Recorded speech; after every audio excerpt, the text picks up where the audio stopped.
ভিডিওতে আমরা সপ্তম শ্রেণীর দ্বিতীয় পর্যায়ক্রমিক মূল্যায়নের পরিবেশ ও বিজ্ঞানের 12 নম্বর স্কুলের প্রশ্নের উত্তরগুলো আলোচনা করব। তো প্রথমে ফিজিক্যাল সায়েন্স একের আয়তে বলেছে সমতল আয়নার সঙ্গে 25 ডিগ্রি কোণে কোনো আলোকরশ্মি ওই আয়নার উপর আপতিত হলে প্রতিফলন কোণের মান কত হবে। এবার আপতন কোণ আর প্রতিফলন কোণ সমান হয়। এবার আপতিত রশ্মি মানে তোমার কোনো প্রতিফলকের উপর যে অভিলম্ব দুদিকে 90 ডিগ্রি করে কোণ হয়। এবার যখন রশ্মিটা আপতিত হচ্ছে 25 ডিগ্রি কোণে, তাহলে আপাতন কোণের মান হচ্ছে 90 বিয়োগ 25 মানে 65। তো সেই হিসাবে প্রতিফলন কোণের মানও হবে 65 ডিগ্রি। দুয়ে দিয়েছে রামধনু সৃষ্টির কারণ আলোর বিচ্ছুরণ। 3 চুম্বকত্বের নিশ্চিত পরীক্ষা শুধু বিকর্ষণ ধর্মের পরীক্ষা। 4 একটি দণ্ড চুম্বককে 3টি টুকরো করা হলো, 3টি টুকরোই চুম্বক থাকবে। 5 রাসায়নিক শক্তি তড়িৎ শক্তিতে রূপান্তর হয় ব্যাটারিতে। দুয়ের আয়তে দিয়েছে সূচিছিদ্র ক্যামেরায় গঠিত ছবি প্রতিকৃতি না প্রতিবিম্ব। প্রতিকৃতি। দুয়ে বলেছে একটি রশ্মি জল থেকে কাঁচে প্রতিসৃত হলে, জল হচ্ছে ঘন মাধ্যম, তো জল থেকে কাঁচে প্রতিসৃত হলে প্রতিসৃত রশ্মিটি কিরূপ প্রকৃতির হবে, মানে অভিলম্ব থেকে দূরে সরে যাবে না অভিলম্বের কাছে চলে আসবে।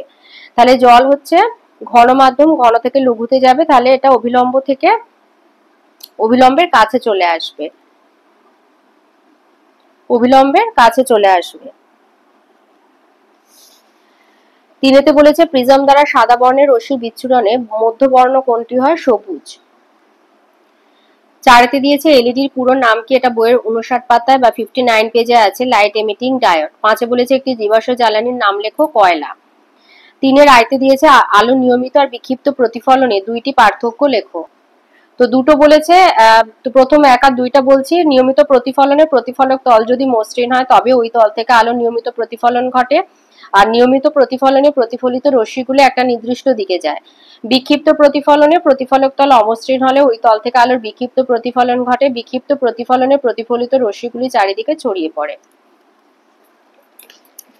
2 বলেছে একটি চুম্বকের দৈর্ঘ্য হচ্ছে 1 মিটার, মানে জ্যামিতিক দৈর্ঘ্য হলে 1 মিটার হলে চৌম্বক দৈর্ঘ্য কত। মানে আমাদের যেটা দিয়েছে সেটা দিয়েছে চুম্বকের জ্যামিতিক দৈর্ঘ্য, মানে এই যে এইটা এখান থেকে এতটা। তো এই জ্যামিতিক দৈর্ঘ্য দিয়েছে, চৌম্বক দৈর্ঘ্য বলেছে কত, তাহলে 1/0.86 হবে।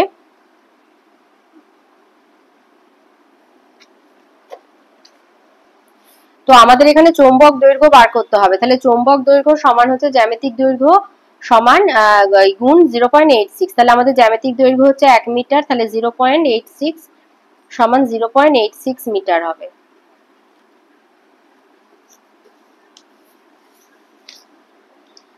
তিনেতে বলেছে তড়িৎ চুম্বকের মেরু শক্তি বাড়ানোর 2টি উপায় লেখো। একটা হচ্ছে, এটা 58 পেজে রয়েছে, তারের পাক সংখ্যা বাড়িয়ে, আর একটা হচ্ছে এই যে তারের পাক সংখ্যা বাড়ালে তড়িৎ চুম্বকের শক্তি বাড়ে, আর একটা হচ্ছে তড়িতের পরিমাণ বাড়ালে তড়িৎ চুম্বকের শক্তি বাড়ে। তাহলে তারের পাক সংখ্যা এবং তড়িৎ প্রবাহের পরিমাণ বাড়িয়ে। 4 বলেছে প্রাইমারি সেল বা ডিসপোজেবল সেল কাকে বলে। লিখবে যে টর্চের সেলের ভেতরে থাকে রাসায়নিক পদার্থ, এই রাসায়নিক পদার্থের ব্যবহারের ফলে রাসায়নিক শক্তি বিদ্যুৎ শক্তিতে রূপ বদল করে, এই সেলকে বলা হয় প্রাইমারি সেল বা ডিসপোজেবল সেল। তাহলে টর্চের ভেতরে যে সেল থাকে যেখানে রাসায়নিক পদার্থ বিদ্যুৎ শক্তিতে রূপ বদল করে সেটাকেই বলা হয় প্রাইমারি সেল বা ডিসপোজেবল সেল। 4 আয়তে দিয়েছে সূর্যগ্রহণ কিভাবে হয় তা চিত্রসহ লেখো। এই ছবিটা আঁকবে আর এটা লিখে দেবে যে সূর্য ও পৃথিবীর মাঝখানে চাঁদ এক সরলরেখায় অবস্থান করলে চাঁদের ছায়া পৃথিবীর ওপর এসে পড়ে। পৃথিবীর সেই অংশ থেকে সূর্যকে একেবারেই দেখা যাবে না, সেখানে পূর্ণগ্রাস সূর্যগ্রহণ হবে। এই গ্রহণ চলাকালীন সম্পূর্ণ সূর্যই চাঁদের আড়ালে চলে যায়, তাই পৃথিবী থেকে আর সূর্যকে একেবারেই দেখা যাবে না, কিছুক্ষণের জন্য চারিদিক অন্ধকার হয়ে যাবে। আর এই ছবিটা দেবে।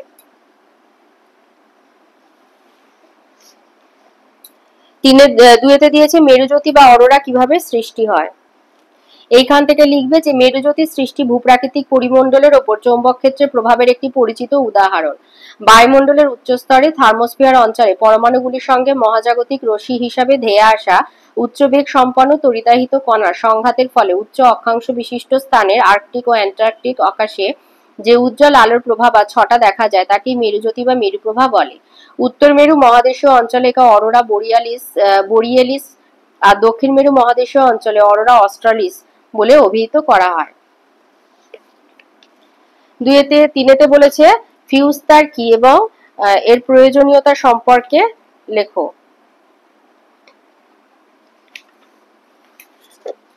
লিখবে বৈদ্যুতিক সার্কিটের নিরাপত্তার জন্য যে তার ব্যবহার করা হয় তাকে ফিউজ তার বলা হয়ে থাকে। এই ফিউজের মধ্য দিয়েই তড়িৎ ওই সার্কিটে প্রবেশ করে। ফিউজ তার খুব কম উষ্ণতায় গলে যায়, ফলে কোনো কারণে খুব বেশি পরিমাণ তড়িৎ এসে পড়লে ফিউজ তার খুব উত্তপ্ত হয়ে ওঠে ও গলে যায়, ফলে বর্তনী ছিন্ন হয়ে তড়িৎ প্রবাহ বন্ধ হয়ে যায়।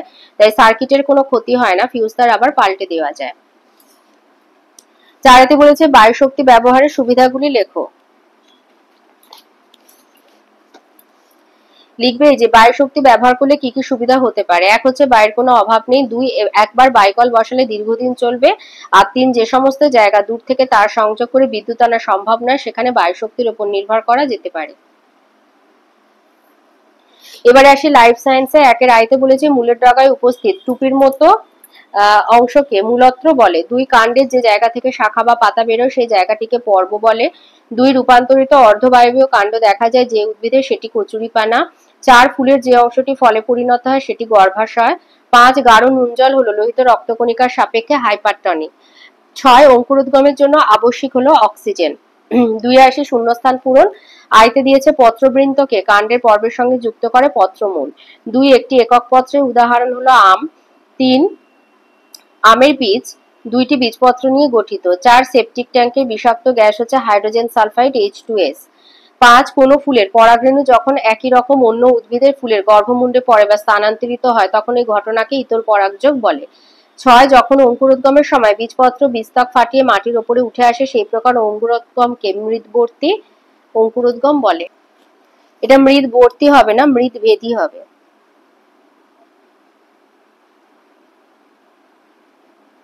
মৃদভেদী অঙ্কুরোদ্গম বলে, মৃদভেদী হবে।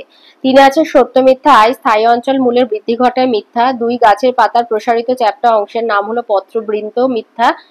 3 কেয়া গাছে ঠেসমূল দেখা যায় সত্য। 4 সব সম্পূর্ণ ফুলই উভলিঙ্গ হয় সত্য। 5 স্কুটেলাম দ্বিবীজপত্রী বীজের বৈশিষ্ট্য মিথ্যা। 6 অভিস্রবণে কেবল দ্রাবক অণু চলাচল ঘটে সত্য। 4 আইতে দিয়েছে একটি আদর্শ ফলের চিত্র অঙ্কন করে প্রদত্ত অংশগুলি চিহ্নিত করো। আর ওর সাথে আছে এই যে বহিস্তক অন্তস্তক মধ্যস্তক বীজ আর একটা যৌগিক ফলের উদাহরণ কাঁঠাল।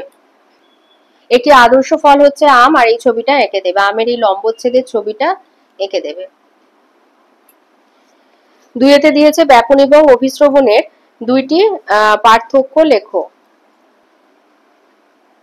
ব্যাপন হচ্ছে সীমাবদ্ধতা নেই, দ্রবণের প্রকৃতি ভিন্ন হলেও ব্যাপন হতে পারে। অর্ধভেদ্য পর্দা নিষ্প্রয়োজন, সঞ্চারণশীল অণু দ্রাব এবং দ্রাবক উভয়ই আর সঞ্চারণে অভিমুখ অধিক ঘনত্বের অঞ্চল থেকে লঘু ঘনত্বের অঞ্চলের দিকে। অভিস্রবণ হচ্ছে সীমাবদ্ধতা আছে, কেবল 2টি তরল দ্রবণে অভিস্রবণ হয়। অর্ধভেদ্য পর্দার প্রয়োজন, কেবলমাত্র দ্রাবক অণু সঞ্চারণশীল আর লঘু ঘনত্বের অঞ্চল থেকে অধিক ঘনত্বের অঞ্চলের দিকে সঞ্চারণের অভিমুখ। তো দুটো চেয়েছে, যে কোনো দুটো দিয়ে দেবে। ওর সাথে আছে পরাগ মিলন কাকে বলে। লিখবে ফুলের পরাগধানী থেকে পরাগ রেণু একই ফুলের বা একই গাছের অন্য ফুলের বা একই প্রজাতির অন্য গাছের ফুলের গর্ভমুণ্ডে স্থানান্তরকরণকে পরাগযোগ বা পরাগ মিলন বা পরাগায়ন বলে।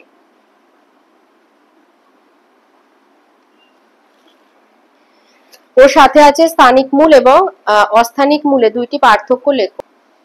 স্থানিক মূল হচ্ছে ভ্রূণমূল থেকে সৃষ্টি হয়, সাধারণত দ্বিবীজপত্রী উদ্ভিদে দেখা যায়। আর অস্থানিক মূল ভ্রূণমূল ছাড়া উদ্ভিদের অন্য কোনো অংশ থেকে সৃষ্টি হয়, সাধারণত একবীজপত্রী উদ্ভিদে আর কিছু ব্যতিক্রমী দ্বিবীজপত্রী উদ্ভিদে দেখা যায়।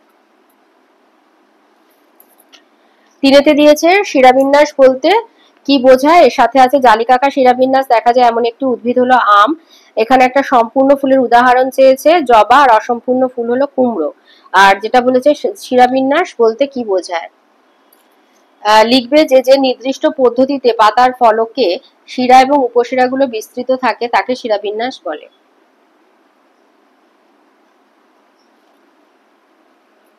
যে নির্দিষ্ট পদ্ধতিতে পাতার ফলকে শিরা এবং উপশিরাগুলো বিস্তৃত থাকে তাকে শিরাবিন্যাস বলে।